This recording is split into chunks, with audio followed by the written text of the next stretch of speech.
All right, welcome everybody, both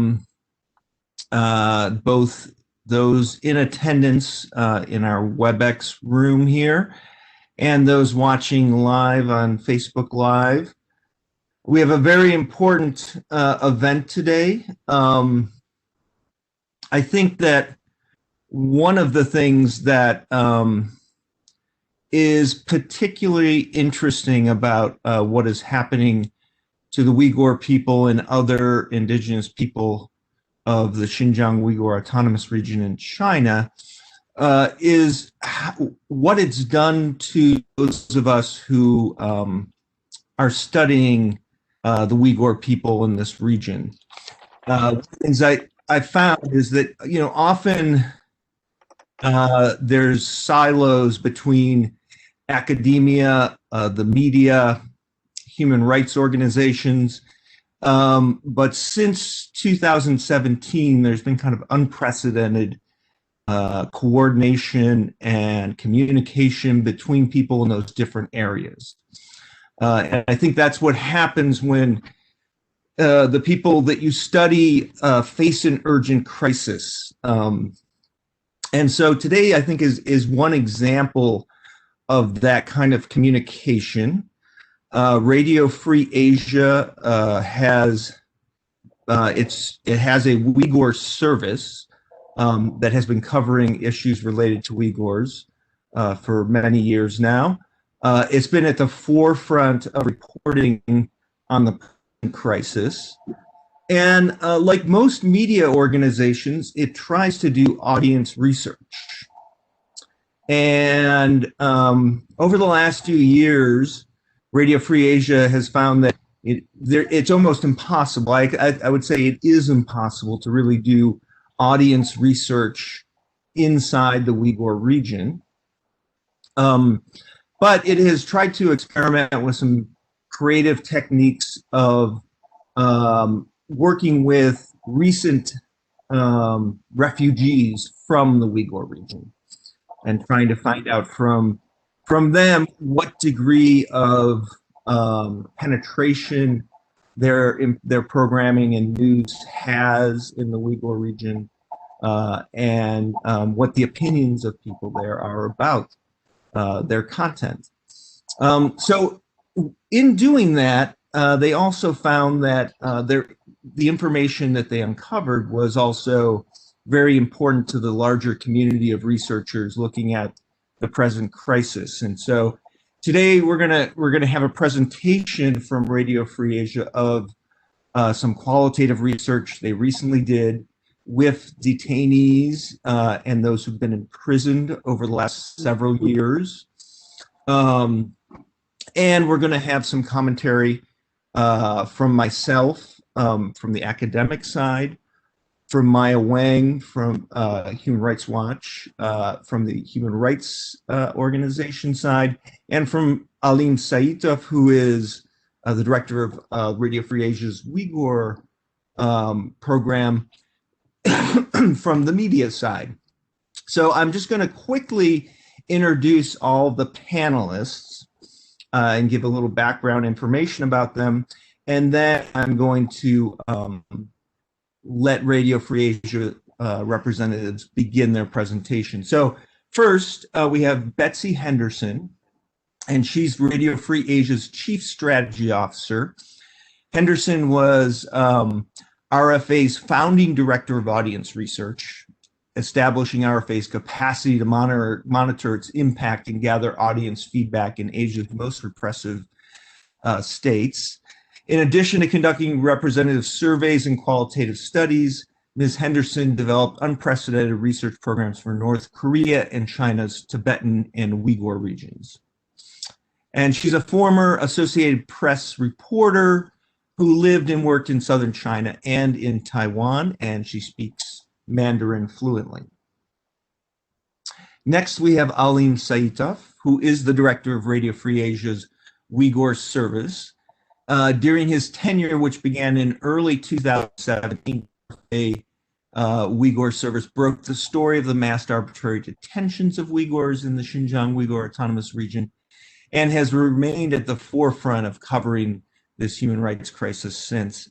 And for those who are really following events in the region constantly, RFA is really the only source to go to.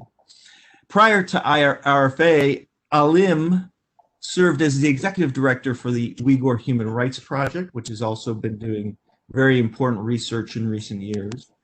And he is a former president of the Uyghur American Association. Maya Wang is the senior China researcher at Human Rights Watch. She has researched and written extensively on the use of torture, arbitrary detention, human rights defenders, civil society, disability rights, and women's rights in China.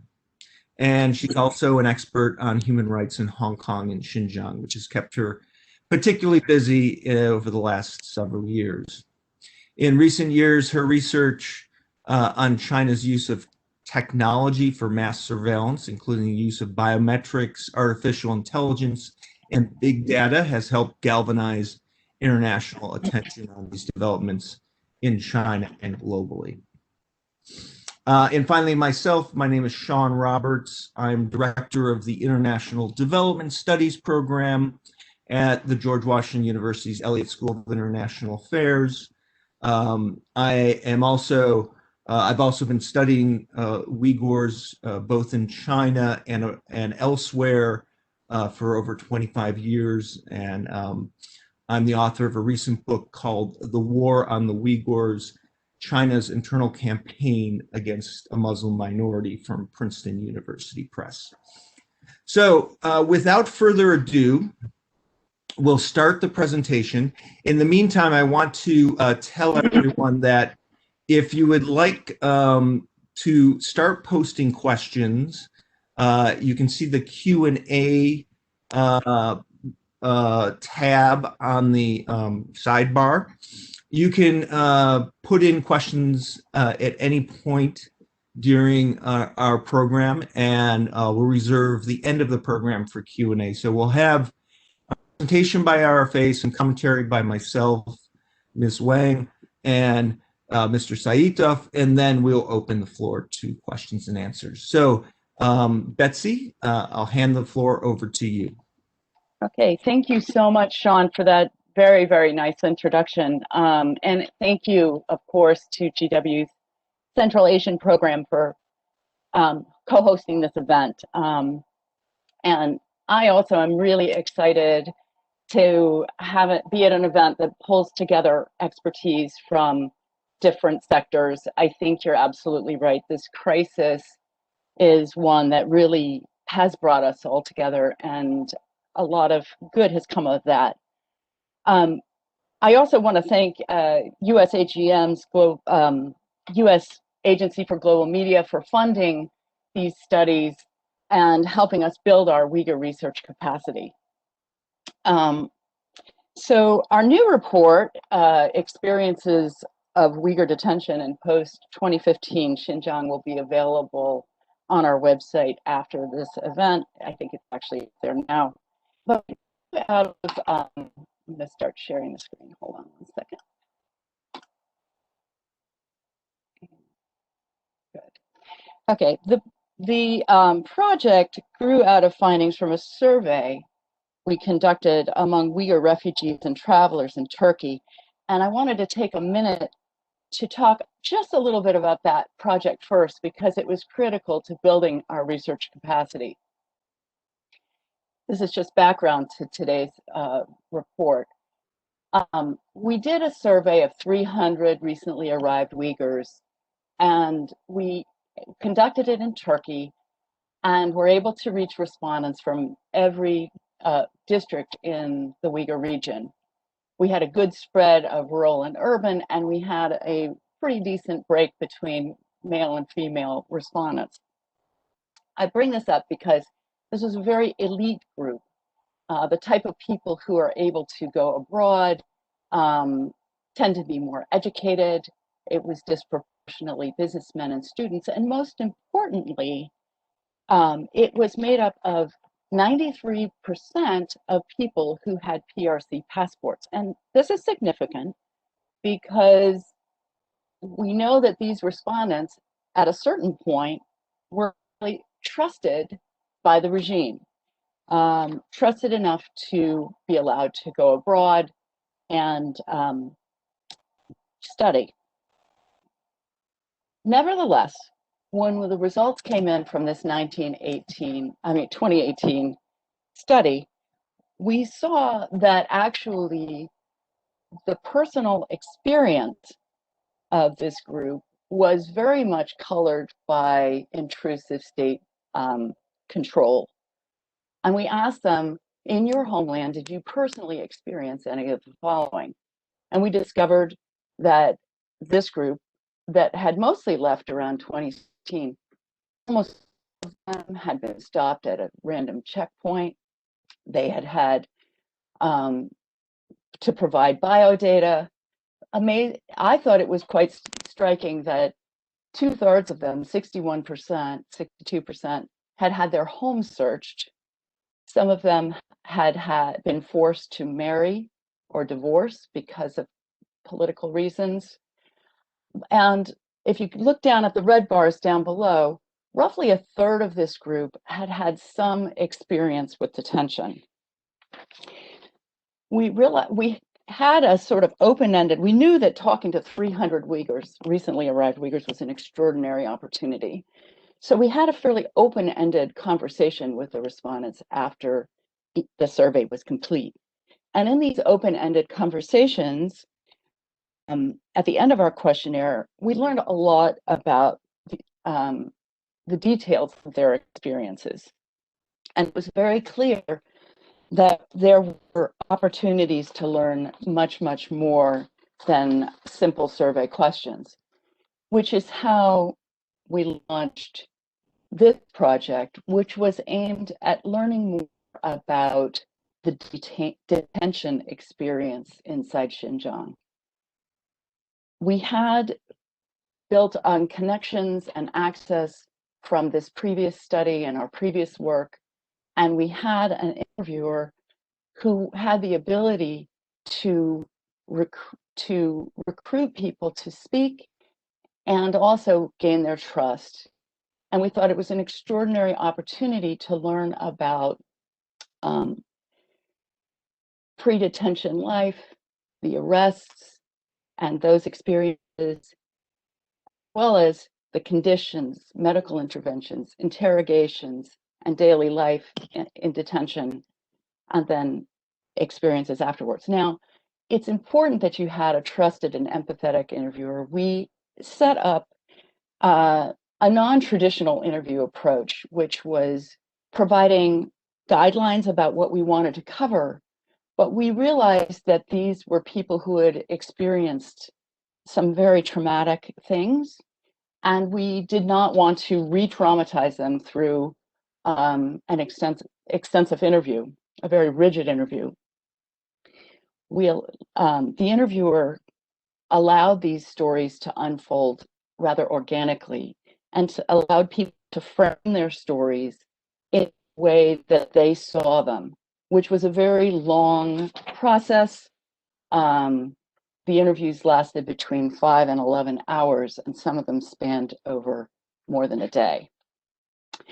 So we talked to 8 people. 7 were former detainees, and 1 was a woman who had been forced to teach at a Uyghur detention camp.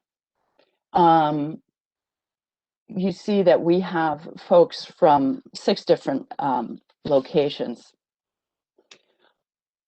I think there are a couple things we learned about sort of the overall life. None of this will be surprising to people who have studied and looked at the situation for Uyghurs recently, but I think what is interesting is it sort of shows how those experiences affected individuals, and shows how Beijing has sort of operationalized its sort of sweeping extrajudicial detention system. Of course, Human Rights Watch has done amazing work on the so-called Integrated Joint Operations Platform, which is basically a massive database that pulls together biodata, smartphone data, surveillance information, government records. How we saw that lived out with our respondents was widespread experience with forced provision of all kinds of biodata. And that included things like not just blood tests, but also retinal scans, uh, facial recognition photos. We even had some who mentioned having ultrasounds and x-rays. And we also saw, interestingly, that a number of them mentioned that the provision of government services was tied to providing this biodata. There was a woman from Urumqi who said, you know, our whole neighborhood was summoned on WeChat to do the blood work, to have the retinal scans, and basically the neighborhood committee services were tied to this. What I thought was kind of interesting also is that we saw that the classification algorithm that comes out of this giant database put people in categories that have been mentioned in various documents released recently. And those 4 categories were focus, untrustworthy, which is a translation of 不放心, basic, ordinary, 基本 or 一般, and then worthy, 放心. Basically, those categories were ones that people mentioned in their interviews sort of spontaneously, like in the quote on the right. Our family has been registered as a focus family. My father was not safe at home. His father was basically on the move constantly because that household had been targeted for investigation. And we also saw people mentioning things like ID scanners or facial recognition setting off automated alarms at checkpoints that were all over the place. None of this is a surprise to people who've been paying attention. Obviously, the 2 things that were targeted in the algorithm were religiosity and strong Uyghur nationalism. What we saw, though, was sort of a scattershot approach to this that had a lot of arbitrariness to it. We saw very superficial expression being seen as a thing that put a flag on you, wearing a headscarf, having a relative who had a restaurant where people were allowed to wear headscarves, abstaining from alcohol, using, you know, Islamic greetings that are very common. We also saw that a key indicator of Uyghur nationalism was simply having any kind of link abroad. Or in one case, a woman said she'd had a photo with an uncle who in the background had a East Turkestan flag. There was considerable guilt by association. Our group included various types of detention, and some were detained multiple times in multiple settings. One of the key things that came out of this was that the system of detention, you know, when you detain the number of Uyghurs who are detained, they had a lot of ad hoc arrangements. Like an addiction treatment center repurposed for detention. And we saw situations where people actually did not get conscripted to a camp, but ended up being held long-term in pretrial detention centers. If you take nothing away beyond this, it's that these pre-trial detention centers and other ad hoc kinds of ways of being detained actually had a lot in common with the camps. The camps are not the only place where some very bad things are happening.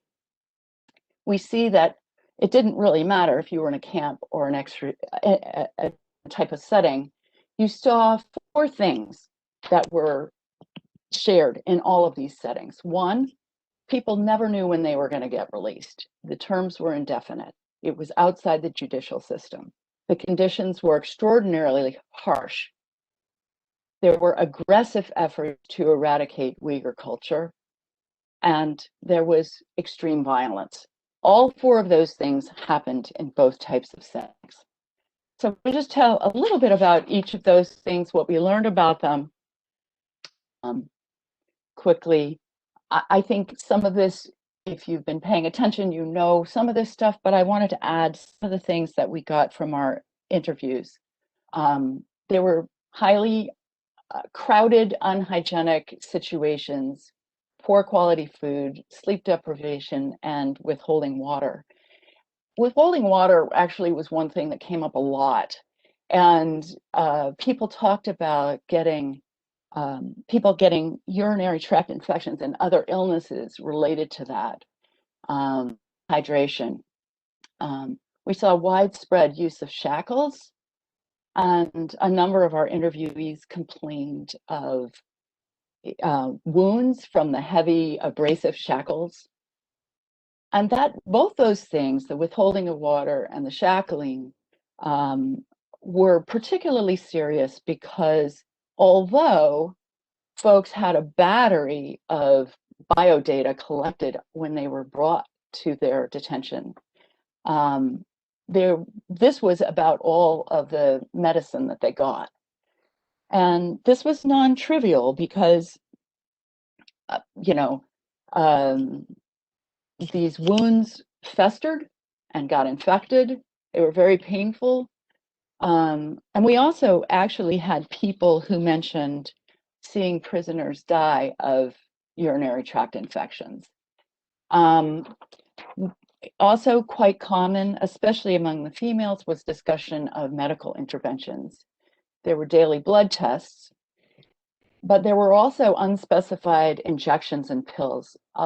Presumably, a lot of the women assumed that this was something related to their cycles. Most of them stopped menstruating, and both men and women were subjected to humiliating examinations. This quote on the right, they checked us with our clothes off. 3 military men stood at the door with weapons. Because the door was open, they were watching us. We cried in embarrassment. The young girls cried, and they beat them with an electric rod. These are horrible experiences. In terms of aggressive efforts to eradicate Uyghur culture, there was a forced memorization of pro-China slogans, patriotic songs. You see the quote on the right. Learn the red flag, the red flag song, and the 3 inseparables. There were daily self-criticisms, but the thing that seemed to resonate the most was they were forced to sort of memorize negative qualities associated with Uyghurs and Uyghur nationalists. And that came down to a renunciation also of Uyghur cultural expression. They made comments like, people who wear headscarves are smelly, and those with beards are not like human beings. In terms of violence, as I pulled together this presentation, I realized that it's important to tell these stories, but I also found them very difficult. I know that the people who participated in this project wanted to share their stories, but they were very difficult. They mentioned beatings. They mentioned the use of electric batons, tiger chairs to restrain people, rubber straps used for beatings that wouldn't leave marks. They were forced to hang, stand in awkward positions. There was psychological abuse, a lot of it related to, your family members can't save you now, comparing them to animals. I can tell you that 3 of our respondents personally witnessed people who died from these beatings and other experiences. However, a couple also mentioned that there was pressure to get the confessions, but not to let the inmates die. One mentioned some conflict between the court system and the police system, with the police wanting to get the confessions and the court keeping track of deaths, and which they viewed quite negatively. Another thing that was clear was there was incentives to get those confessions. If any police officer gets one person convicted, there's a 10,000 yuan prize per person. That's why they physically abuse any person in police custody until that person pleads guilty for something that person may not have done at all. I heard 2 police officers say this with my own ears. So, what's the takeaway from all of this? Well, I think the biggest takeaway is that all of these interviewees suffered long-term trauma. They discussed incessant fear and anxiety. Many of them were more haunted by what they heard others experience than what they experienced themselves. Some mentioned numbness, loss of memory, depression, headaches, chest pain. And I want to just emphasize that every single one of our respondents, even the teacher, was disturbed by these things. And the screams, the crying, the sounds from the cells, they wouldn't go away. I didn't want to live. When I went to the toilet, I felt like a policeman would come punish me. These are experiences people are still having. After leaving for Egypt, I could not pray aloud, even at home. When someone lives in sorrow for a long time, their whole body will be darkened. I can't move from one end of the house to the other when I'm alone. I spent a month in a hospital. My courage is gone. I realized I hadn't had one good night's sleep. I thought I was getting ready for death. This fear doesn't go away easily. Even now, I still dream that the police are chasing me. I think the conclusion that I take away from these interviews, I mean, there are only 8 people. We talked to them in detail.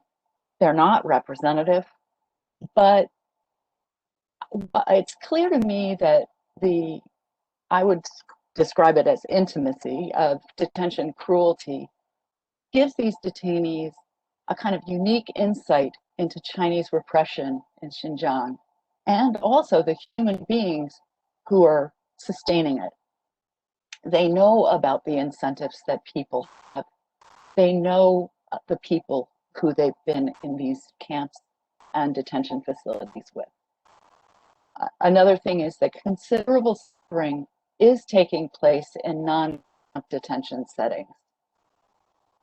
I would say the similarities of the experiences across these non-camp settings and across different prefectures suggest that many of the trends that have been illuminated in these dramatic CCP document releases that have been studied and analyzed so well by scholars and human rights groups likely apply more broadly than the limited geographic area of some of those documents.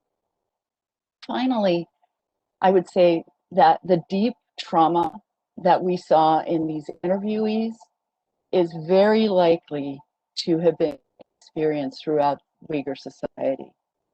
And this is significant for RFA because we need to understand that the stories we're putting out there are being delivered to people who are highly traumatized.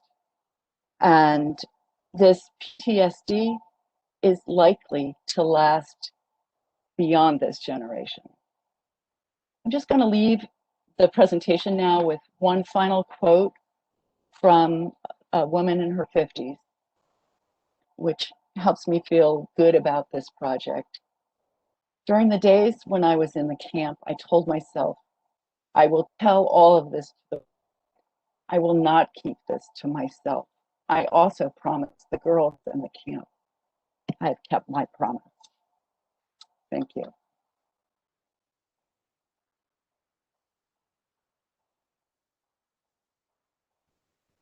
Now I need to know how to end the show. Here we go. Thank you very much, Betsy. I think that uh, that was a very powerful presentation, and it only gets to the tip of the iceberg. Um, uh, I want now to, get some commentary. I'll start from an academic side, and then I'll pass it to Maya to talk about implications for human rights organizations of some of your findings, and then to Alim, both as a journalist and as a Uyghur. Um, and then we'll open to questions. And I'll just mention that we are able to stay past the hour, to allow for more questions, but we also understand that many people will have to leave. So I see, from a scholarly perspective, a few things that are particularly important about this research. One is certainly what you focused on in terms of the trauma that people have suffered. Having spoken to some people who've been in various forms of detention over the last few years in the Uyghur region, I've noted that myself. It's very intense. And one of the things that struck me in your report was there was one woman who was shown some footage, or given some audio from RFA reporting, and it was almost too traumatic for her to even hear the news because of the experiences that she had had in detention. And I think this is really important for a couple of reasons. Some people look at what's happening in the Uyghur region as forced assimilation, but I think it's really more than that.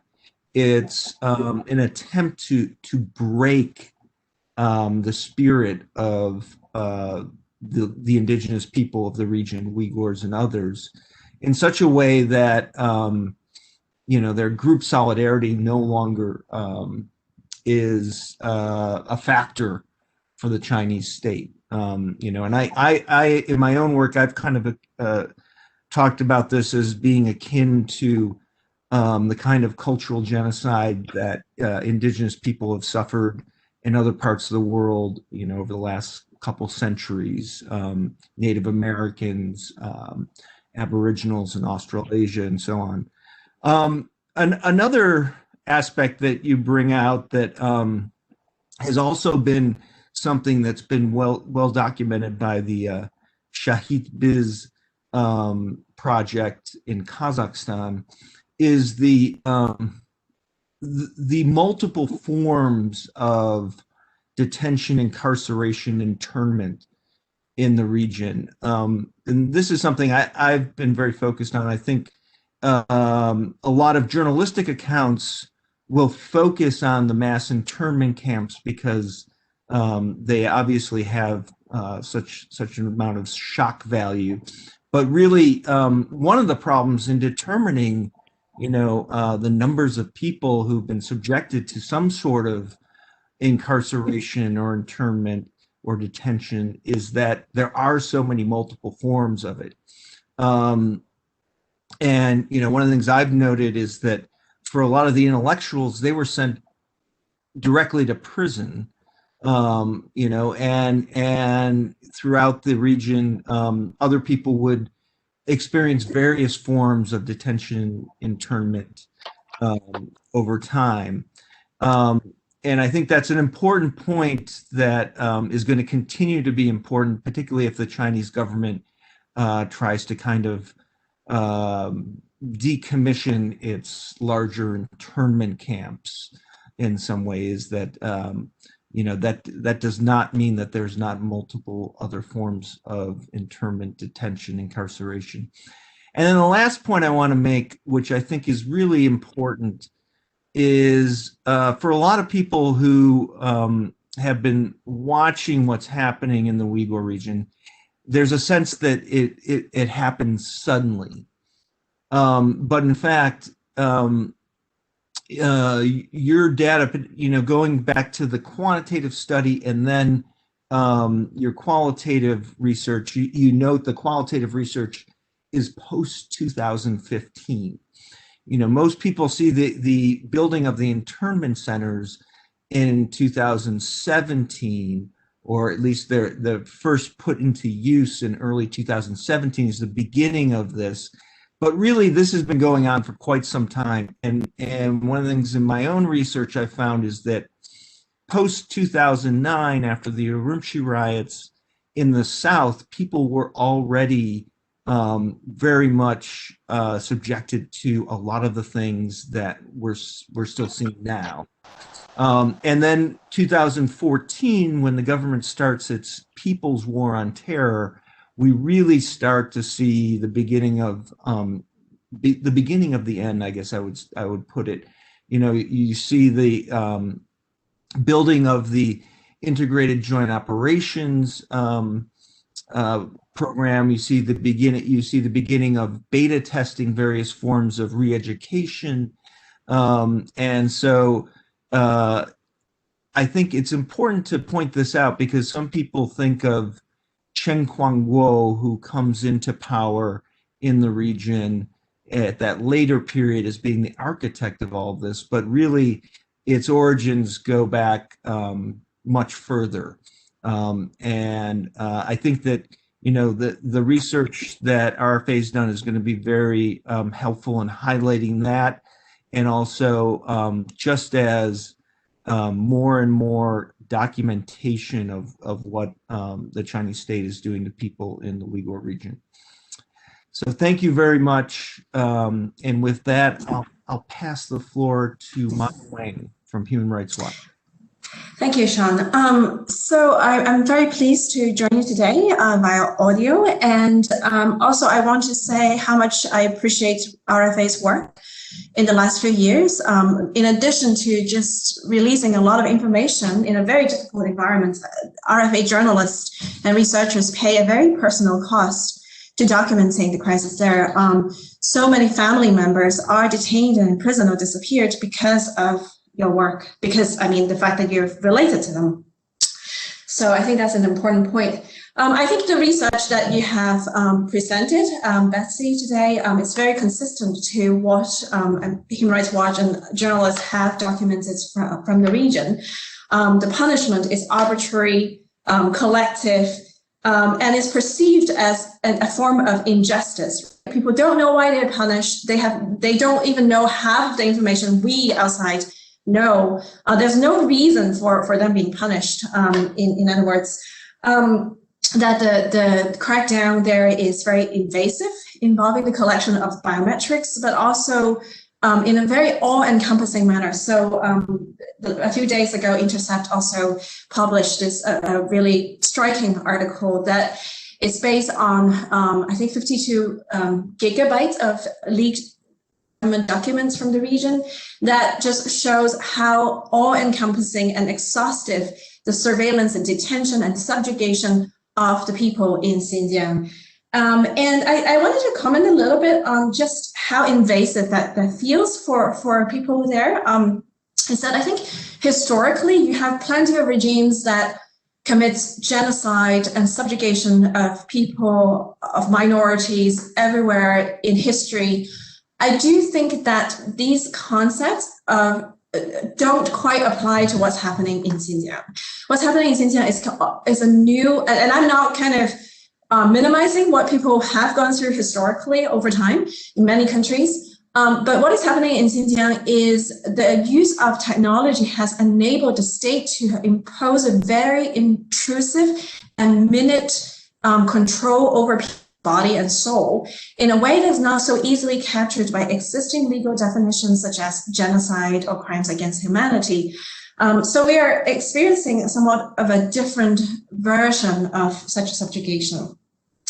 And I think that the work of RFA will add to the body of work that is kind of increasing the weight of evidence on lots of governments that are also having trouble with, for a variety of reasons, dealing with the events unfolding in Xinjiang. Western governments, I think, is being pushed to respond. I do think that there is momentum growing. Governments that are of majority Muslim populations, on the other hand, is trying to look the other way. So on both fronts, I'm happy to talk more on Human Rights Watch's work on advocating these governments to take concrete measures to address the ongoing crises that are happening in Xinjiang. So thank you. Thank you, Maya. And Alim, both in terms of a journalist and as a native of the Uyghur region, maybe you can have some words about what this research means to you.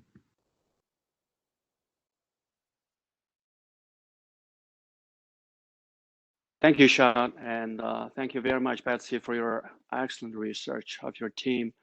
And this is definitely a very important and timely report talking about the experience of the Uyghurs and others possibly who actually suffered in these camps.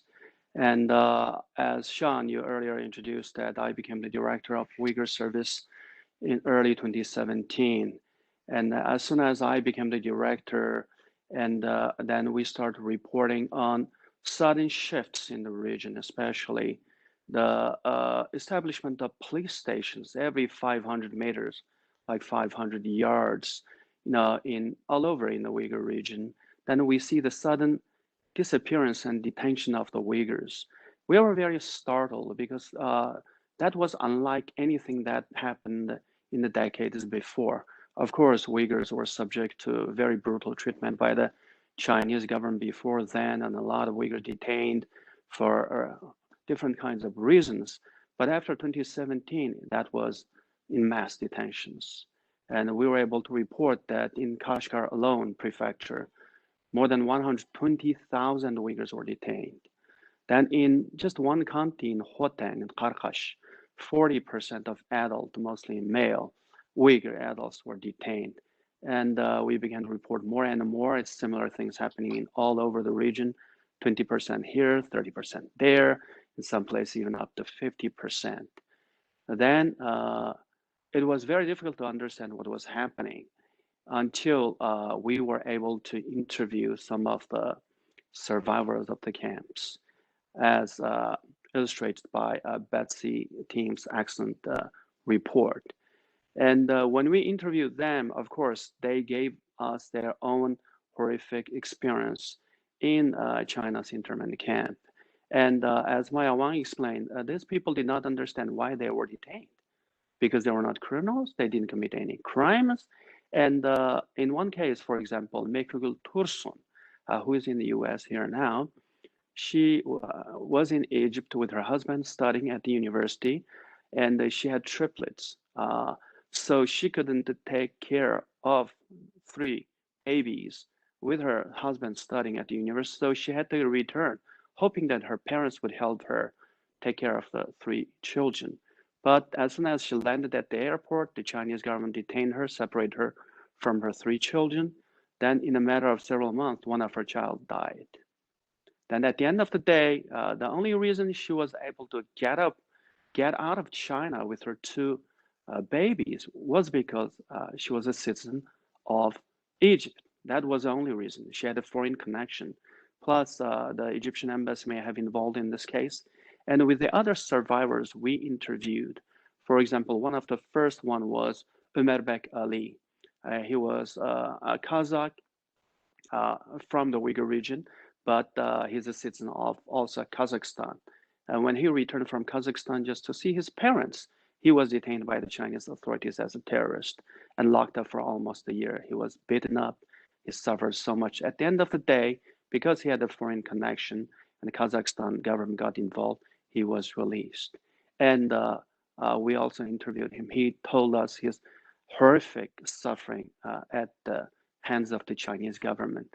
An innocent man who just wanted to see his own parents was detained as a terrorist, and many more other witnesses as well coming to.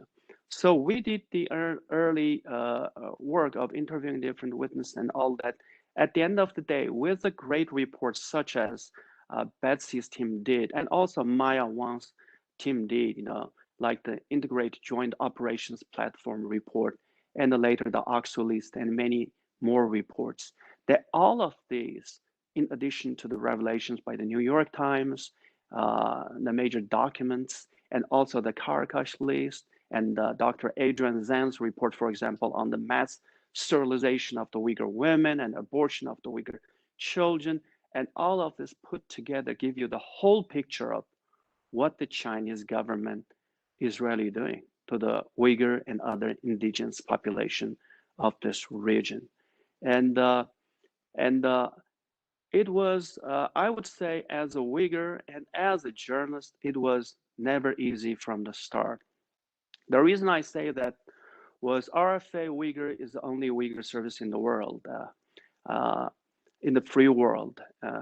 And because we are specifically focused on exposing China's crimes against humanity that's ongoing in the region, and also genocide labeled by the US government. And it has not been easy for us because we don't have reporters or stringers on the ground. And even if we call somebody, usually if the Chinese government is able to identify the person who spoke to us, is either disappeared or detained. And in addition to that, the Chinese government wanted to silence the voice of the Uyghur journalists at Radio Free Asia. It's basically most of my staff members, their loved ones, parents, brothers, sisters, and even extended family members have been detained and held hostage by the Chinese government since 2017. And the Chinese government pressured even their loved ones so that our our reporters would stop reporting or quit their job, or even pass on information to the Chinese government as to our editorial decisions at Radio Free Asia. So for the past almost 4 years, we have been working under tremendous pressure and psychological pressure to do a fine, objective, and balanced journalist work. And it has not been easy as a journalist, both as a Uyghur, because on the one hand, our families are in detention, or we don't have any information from them. Even now, our loved ones are still in detentions. And on the other hand, we have to truthfully and objectively report on this horrific crimes that's happening against the entire Uyghur people. So it's sometimes, while it's difficult and hard to produce credible, objective, balanced reports, and I'm proud to say we have done an excellent job for the past almost 4 years. And we do see Chinese government attacks once in a while, right and left. China's nationalistic mouthpiece, Global Times, sometimes attack RFA Uyghur reports. But even though they do attack our reports, but they have never been able to dispute the credibility of our reports. When we, for example, confirmed the death of, for example, the mother of Dolkun Isa, the president of the World Uyghur Congress, and the prominent Uyghur religious leader, Muhammad Salik, who had actually translated the Holy Quran from the Arabic language into the Uyghur language. And he was not only detained when he was in his 80s, and he also died in China's internment camps. And of course, we were able to confirm many other things. And but we were able to do the initial work. And later, we were pleased to find out with all the documents, reports, to confirm that the pieces of the puzzle all came together to prove what China is committing to the Uyghur people, Kazakhs, Kyrgyz, Uzbek, Tatar, and all the indigenous people are actually crimes against humanity and a genocide as declared by the US government. Thank you. Thank you, Alvin. So I think we can go a little over time. We have a lot of questions. First of all, I wanted to make sure there was a request to have the link to the report put into the chat. If somebody can make sure to do that, if you haven't yet. The first group of questions relate specifically to the report, Betsy. I guess there's two that I can kind of present that you could respond to. One is, did the I guess both the quantitative and qualitative research, did it only access Uyghurs or also ethnic Kazakhs, Kyrgyz, Uzbeks, or others from the Uyghur region? Yeah, the report that we just released, the 7 detainees were all Uyghurs. The teacher was Uzbek. We did not focus on the other minorities. One of our goals was to learn about, usage of RFA Uyghur stuff and to get reactions on that too. So our focus was on the Uyghurs, but of course our Uyghur service covers the detentions relating to the other ethnicities as well. Yeah, and I think it's important to note that it's somewhat rare that the Chinese government would allow people who had experienced these forms of detention, incarceration, to get out. Yeah. And there already is a significant representation of ethnic Kazakhs who've been able to get out. In Kazakhstan, in the Shahid Biz database, has a lot of those testimonies as well. And then the other question with the report is whether you saw any difference in the gendered experiences. You mentioned that there were both men and women interviewed. Yeah, I mean, obviously, there was a high focus on controlling the biology of the women. That was certainly a strong focus. We did not. It did not unfold organically to discuss anything about any kind of sexual harassment or abuse or anything like that. We know those things happen in the camps. We didn't get real documentation of that sort of thing in this particular project.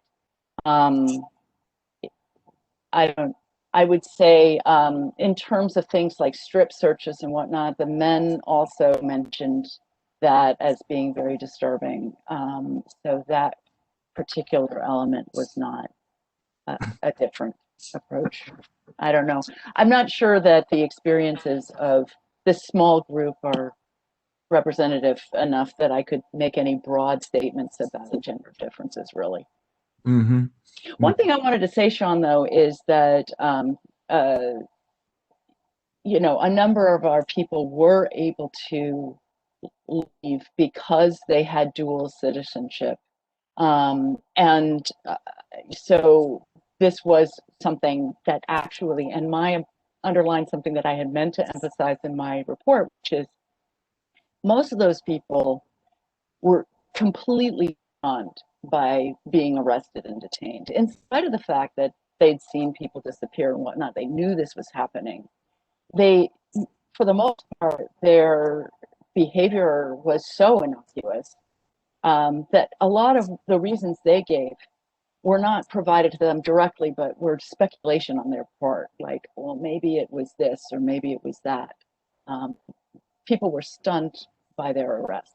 They were upstanding members of the community, so it was stunning to them.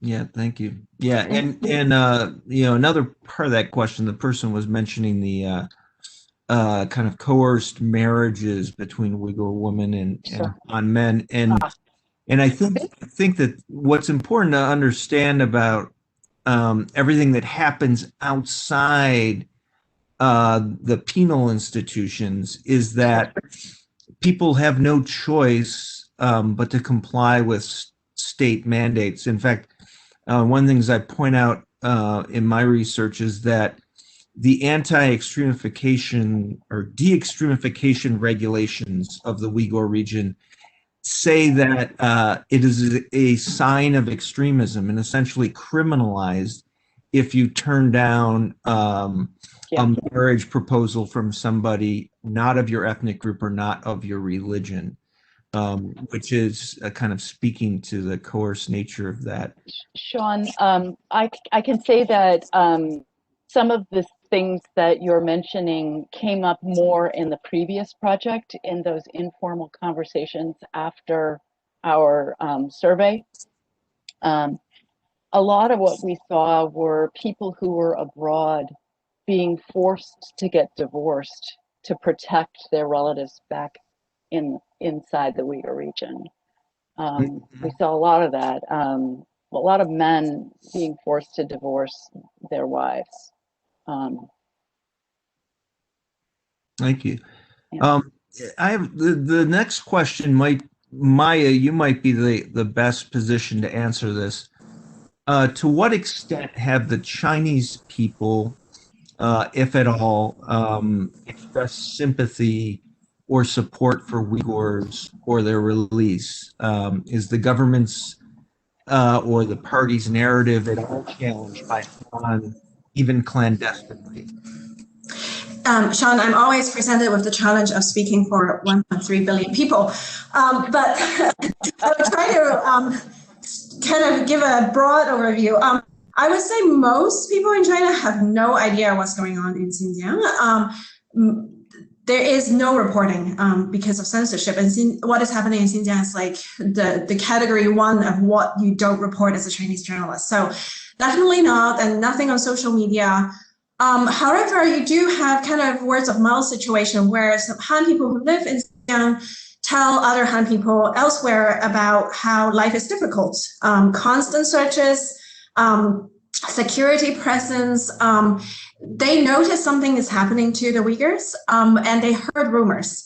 But they are not, I think there is also different levels of sympathy or lack thereof. I think some people just kind of consider all Uyghurs as terrorists. And there is very strong Islamophobic sentiments in China. There are others who grew up with Uyghurs, and those are usually in Xinjiang, and those are usually the most sympathetic. I do think that there is a group of people in China who says this isn't right. But on the other hand, you also have to understand that Han cadres who live in Xinjiang are right now kind of also held hostage too. There's not many jobs to go around. They are dispatched to Xinjiang with the promise of high pay, and you're in this situation where, in terms of heart, you kind of feel like maybe there's something really wrong about that. But who do they tell? And when they do tell, they suffer punishment. So the other interesting thing is that I do have a couple of occasions where I have spoken to Han cadres who told us things, and the reason for that is because they also feel what is happening is not right. Can I just say something on this, Sean, also?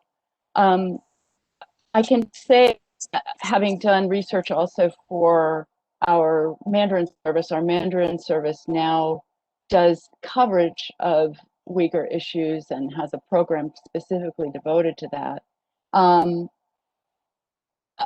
Previously, I would say reactions to programs about discrimination against Uyghurs, even among people who were RFA users, was quite negative. However, I have seen a sort of a softening of that somehow recently, in terms of, at least among people who are the types of open-minded people who are seeking out outside information on RFA Mandarin. There is a more openness to it, I believe, than in the past. And one other interesting question, Betsy, is somebody's asking whether your data talks all about the demographics of the people who work in these camps.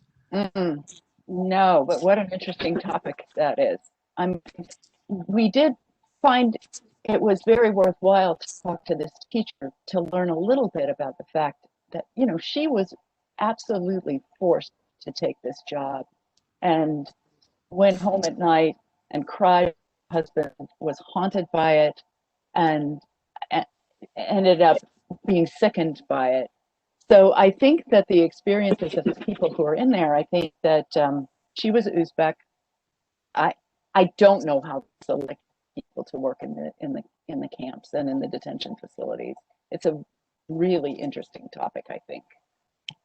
Yeah, absolutely. Well, there's one question which maybe I'll try a stab at because it's a pretty big question, but I'll try to be very brief. Why is the Chinese government doing this? And I think that, you know, there's a whole lot of, I often refer to it, there's a perfect storm of factors coming together. One is that certainly under Xi Jinping, the government is taking a different approach to its formulation of ethnic minorities, and I would say difference in general. There's an attempt to kind of rid the country of difference of opinions on a lot of things. And you know, one of the there's some research on this about some ideas of how the Chinese state can reformulate its treatment of ethnic minorities and kind of their designation. There's been some proposals to completely get rid of the idea of recognizing different ethnic identities.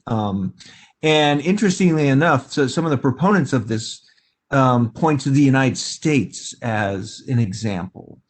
But I think that, you know, where that falls through is, of course, it's really we're talking about people who are indigenous to the country rather than people who are immigrants who've chosen to become part of the state. And I think that that's one of the factors. Another factor is in you can read my book to get more credit on this, is you know, the Chinese government immediately after 9/11 started to try to tie the global terror to Uyghurs and basically began approaching the idea of Uyghur descent as a counter-terrorism operation. And that's a long, complicated story.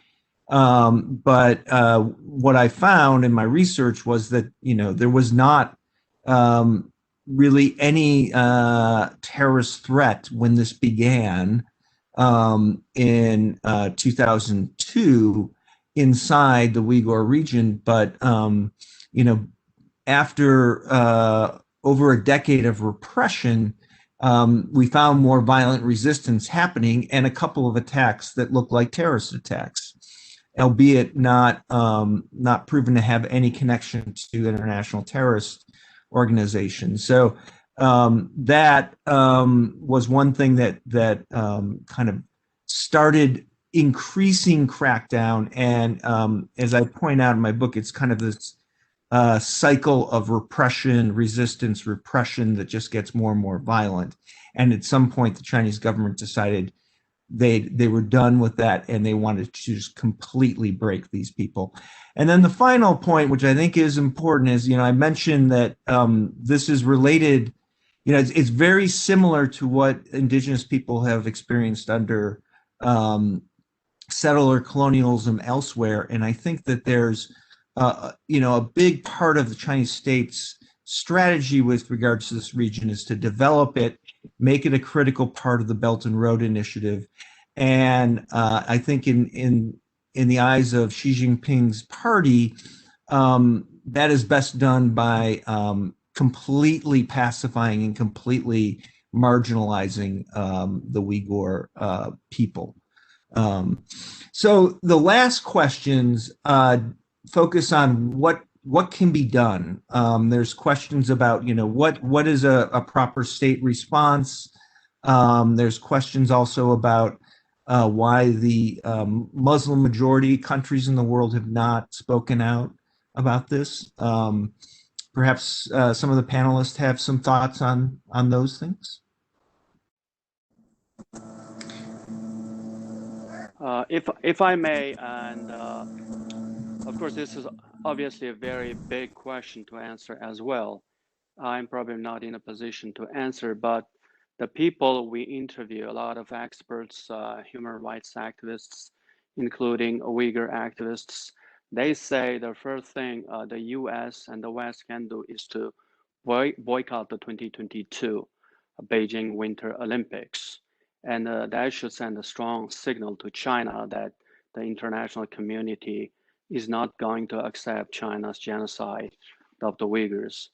And others suggest that in addition to sanctioning Chen Quanguo and other local officials sent to the region to execute the plan, and the Beijing officials, whether they're Politburo officials or not, should be sanctioned as well, because this is the act of crimes against humanity or genocide, and genocide is being initiated from top to bottom by China. It's not just Chen Quanguo one day in 2016 went to Urumqi, became the party secretary, decided to do this. Clearly, the order came from Beijing for him to execute this plan. And in addition to that, some of the people we interviewed, especially let's say in the US, there are two pieces of legislation that are sitting in the US Congress. This should be passed, such as the Uyghur Forced Labor Prevention Act, and another is Enforcement Act. Two acts should be passed, and maybe another act should be passed to grant automatic refugee statuses to Uyghurs, Kazakhs, and others indigenous population who are facing this genocide at this moment, and also for U.S. educational institutions to grant, grant scholarships, whatnot, to Uyghur, Kazakh, Kyrgyz, Uzbek students who are coming from these areas, and also for the museums, for example, the Holocaust Museum and all other museums, to have a permanent exhibition of what China is doing to the Uyghurs and others. So in our previous reporting with experts, they suggest these are the ways that can put enormous pressure on China and possibly to forcing China to stop its ongoing efforts to commit genocide and crimes against humanity. Thank you.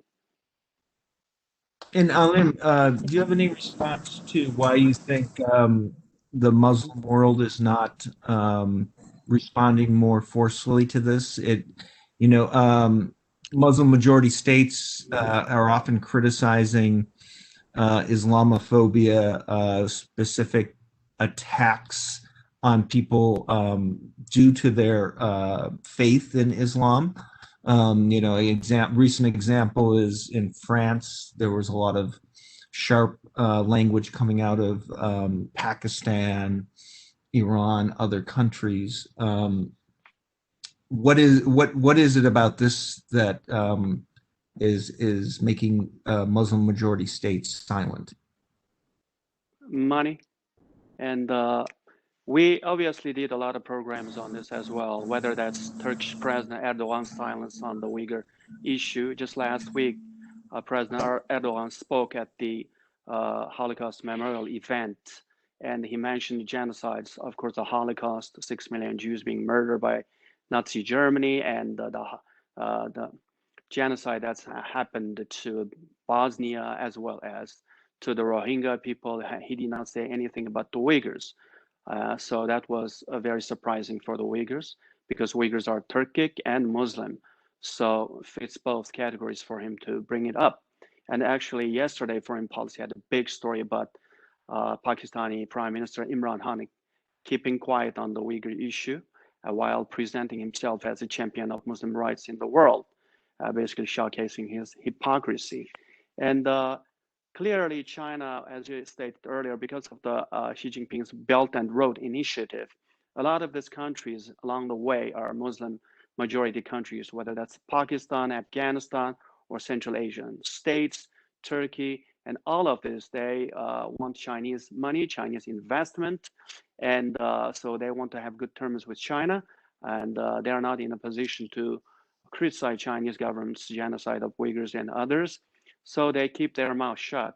While their people may not be happy, but at the end of the day, it's these governments that decide how they feel about the Uyghur situation. And also, interestingly, if you look at these countries, you know, in Pakistan, the Pakistani media basically parrots Chinese government state media. They never report anything independently about what is happening to the Uyghurs. They just say China is helping the Uyghurs and sending them to the vocational training schools, giving them jobs. And Turkey has a little bit free media in a way, allowing Uyghurs and Turkish opposition leaders to voice their concerns. But still, the government's approach is, you know, they want to keep good terms with China. And also in Turkey, interestingly, there is called the Vatan Party, that's like Homeland Party, former Communist Party changed its name. Its leader, Doğu Perinçek, and who is a communist, who is a strong supporter of China. He is given the platform in Turkey all over. He is the #1 genocide denier in Turkey, so he frequently speaks against Uyghurs' claims of family detentions and the deaths in the internment camps. And China is doing a great work for the Uyghurs, and because the reason why the China is treating horribly the Uyghurs, because all Uyghurs are terrorists. Basically, that is his position. And sadly, when we look at the other countries like Saudi Arabia, Mohammed bin Salman went to Beijing in 2018, met with Xi Jinping, he endorsed China's policies against Uyghurs, and also Saudi Arabia, other Muslim countries also are a great beneficiary of Chinese investment due to the Belt and Road Initiative. So they don't want to badmouth China in any way.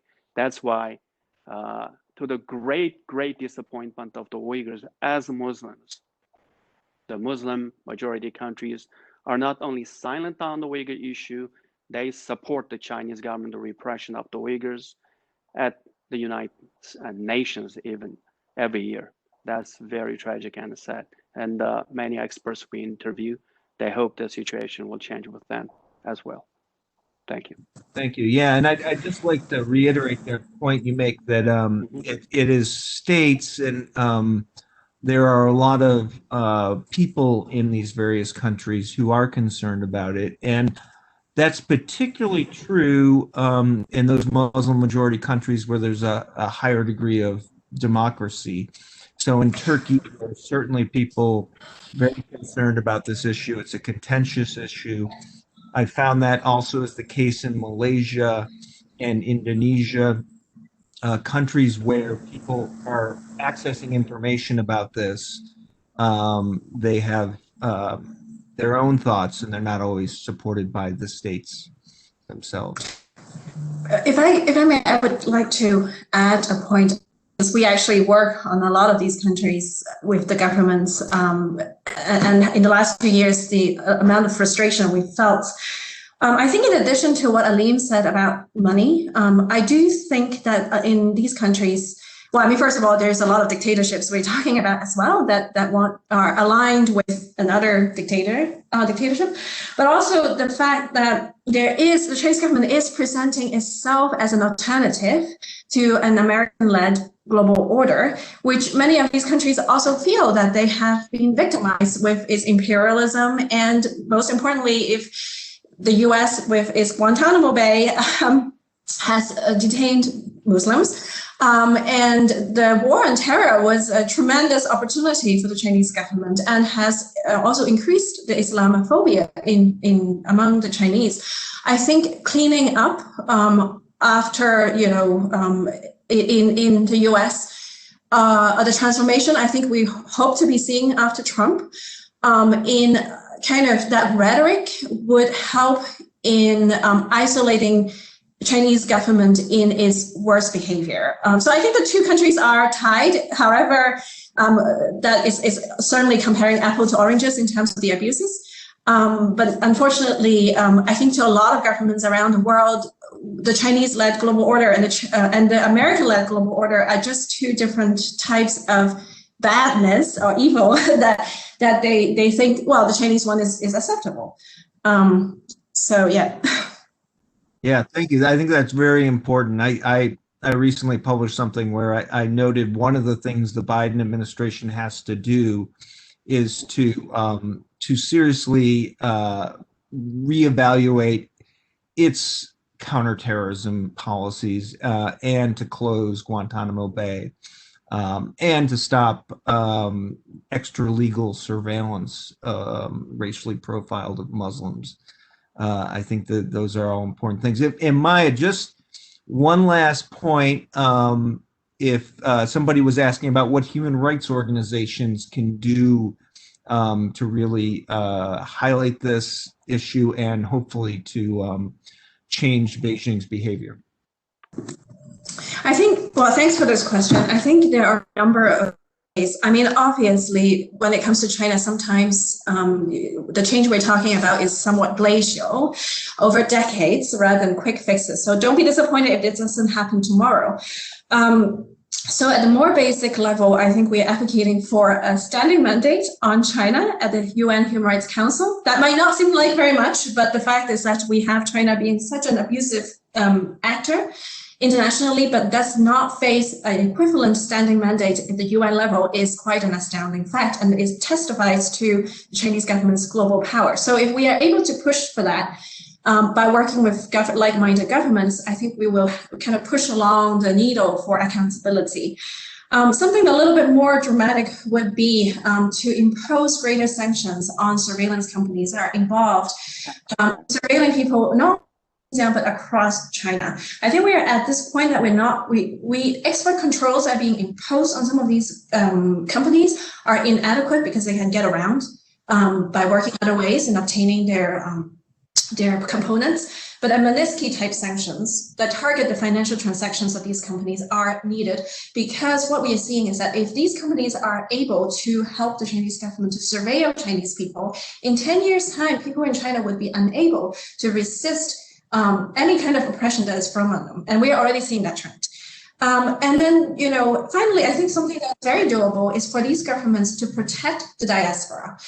Now, I think it is, I also look at Hong Kong. There is a lot of offer of asylum and protection to people from Hong Kong, which is also important. But at the same time, I think the Uyghurs are in a more difficult position in terms of statelessness. And what is happening in Turkey too is very concerning. So pressure being put on Turkish government to protect a very sizable diaspora would be very important. Thank you. Thank you. Well, I think we're going to have to wrap this up. I know we could talk all day about this issue. And I'm just wondering if from RFA, if there's a contact, if people have follow-up questions about your report. Betsy, maybe you have